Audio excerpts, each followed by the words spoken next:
ray mivavaka tsy ho lavo mifafalo ty fiainana mandalo mbola maro ny ady sarotra dinganina mitsaka aloha de miarina mametraka arofanina amty fiainana mafanina na mbola tsy matianina ary ny rapo tsy hosoazanina mitofa tsy mijanona mametraka planina ho tafa sy ho tafita ho an'ny tanjoko any ho any de mirakitry laza zay nandrotsaka tomany aleo ivalilany ny saina ny ampitaina de ny tongotry epitaina bosy fa tsy lova zay le ambopolovaina de ho avy le maraina ho an'lezaka amin'ny fo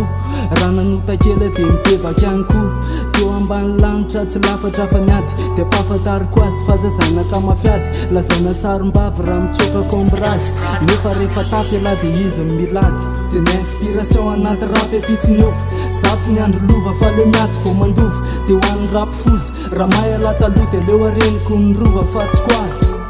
de ny inspiration anaty rapy aty tsy niova za tsy ny andro lova fa le miaty vo mandova de ho an'ny rapy fozy te anarina ny lasa nefa noavy mbola loza ihany koa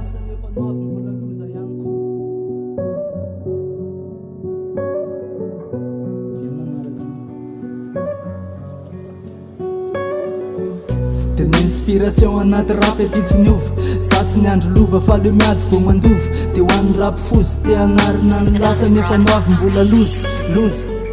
ny anatin'ny heritsaiko fa resena de kilema fa mbola manantena fandresena tsy haifefena angary tany sirono ijoroky fa safidy da ny oky-drafitra ny laifa raha mangidy isainako ny raty zay fa vita na tsy tsara kanefa ko ny tsara to tsy petrako tantara fa nenjana misaina tsy ovafingana ao afara fa reo zay tsisy jery any ny to ratsy fefara zajo tsisy jala fa zero ny atao depara dikany tady aloha fa saola zay notara tsy koana de ary zato ary ny angana zay vogala marina fa mbola hoe motoko zay vo fiara mandeha par étape foana lefa raha malala miavana raha rendrika moa de tsy raha malala de ho an'ireo ny tsipadony lakana ny tany androany za sy ny inspina ndray ny fitsarana de ny inspiration anaty rapy aty tsy niova za tsy ny andro lova fa le miady vo mandova de ho an'ny rapy fozy raha mahay ala taloha de leo areniko ny rova fa tsy koa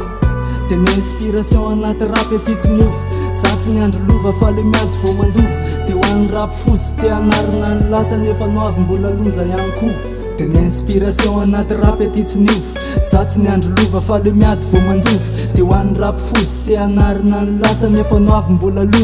loza yo sikisa be atolotra mampandeha kama rehetrarehetra avy aty amin'ny angaritany